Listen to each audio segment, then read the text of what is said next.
After the most heart-wrenching, nerve-wracking 6 hours of Claire's life, her dad finally did wake up.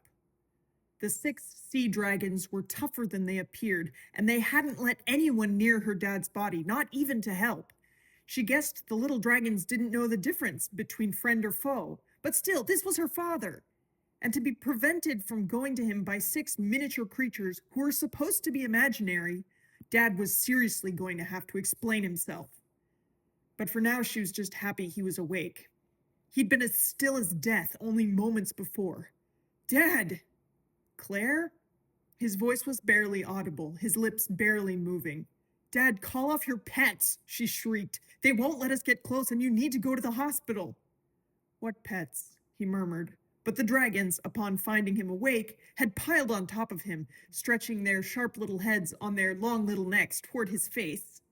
Oh, you're all right, her dad breathed. It's okay, guys. They're friends.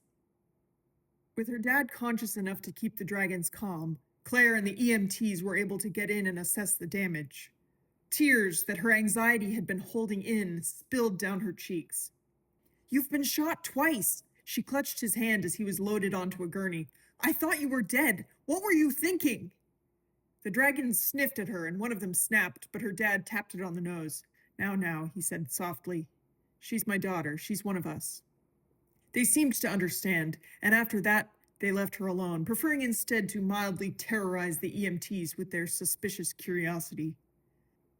Claire wanted to press her dad for answers, but he was clearly weak and tired, and the EMTs advised letting him rest, so she held his hand and watched the dragons. They were kind of cute, she had to admit. Semi-transparent, iridescent colors, rumpled wings, and long, eel-like tails. Little forelegs to walk, climb, and grab, and strong back legs that they could sit back on in a funny little perch. At first, they were highly energetic, but they too had been awake and on alert for 6 hours. So, lulled by the motion of the ambulance to the hospital, eventually all 6 of them curled up on the gurney, pressed against her dad. They all woke up again when they got to the hospital, and Claire was faced with the challenge of wrangling them all while her dad was taken into surgery. But thankfully, they had decided that she was trustworthy, so they let her take them to the recovery room where her dad would stay when he came out of surgery.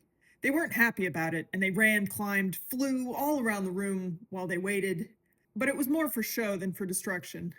They were surprisingly gentle. Still, Claire appreciated the private room. She didn't want to try to explain dragons to a roommate. Later, when her dad was out of surgery and awake again, then she demanded answers. Dad, what is going on? I was going to ask the same thing. An old man in an old suit peeked through the door. Claire recognized him, but couldn't place him. Who are you? She got to her feet and stood between him and her dad. You're not supposed to be here. The sea dragons reacted even more quickly than she did, tensing aggressively on her dad's bed, hissing at the newcomer. It's okay, her dad sighed. Max is a friend from work. I'm glad they sent you. I insisted. Max smiled, and the tension was diffused slightly. But they do expect honest answers.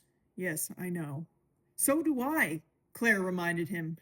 Yes, I am sorry, Claire, he said. It was top secret, and I didn't even know for sure if the eggs would hatch, but I couldn't. The sentence tapered off.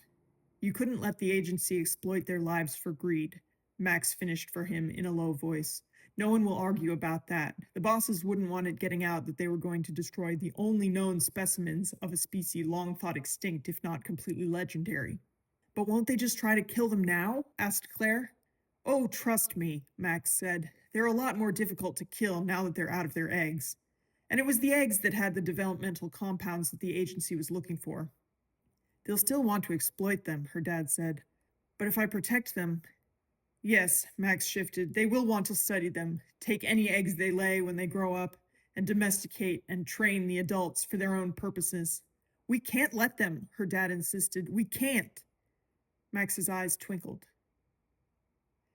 And that was the beginning of the Leviathan Deep International Marine Sanctuary, a safe place where the newest members of the ancient species of sea dragons could be cared for and appreciated, and hopefully be the beginning of a revival of some of the most majestic creatures ever to live on Earth. Claire and her dad spent the rest of their lives there, on a little volcanic paradise island that they made into their home. The dragons lived there too, on the land, until they were big enough to fend for themselves in the water. Then they moved into the water, their true home, and they thrived. Claire forgave them for being the reason for her dad's near-death experience. And when her dad finally passed away, she took over the sanctuary with her children and then her grandchildren.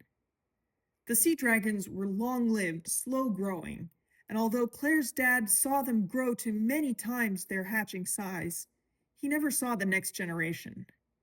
But Claire still had some life left in her when one of her great-granddaughters came tearing into the room. "Grandma, Grandma," she shrieked, "we found a nest! We found new sea dragon eggs!"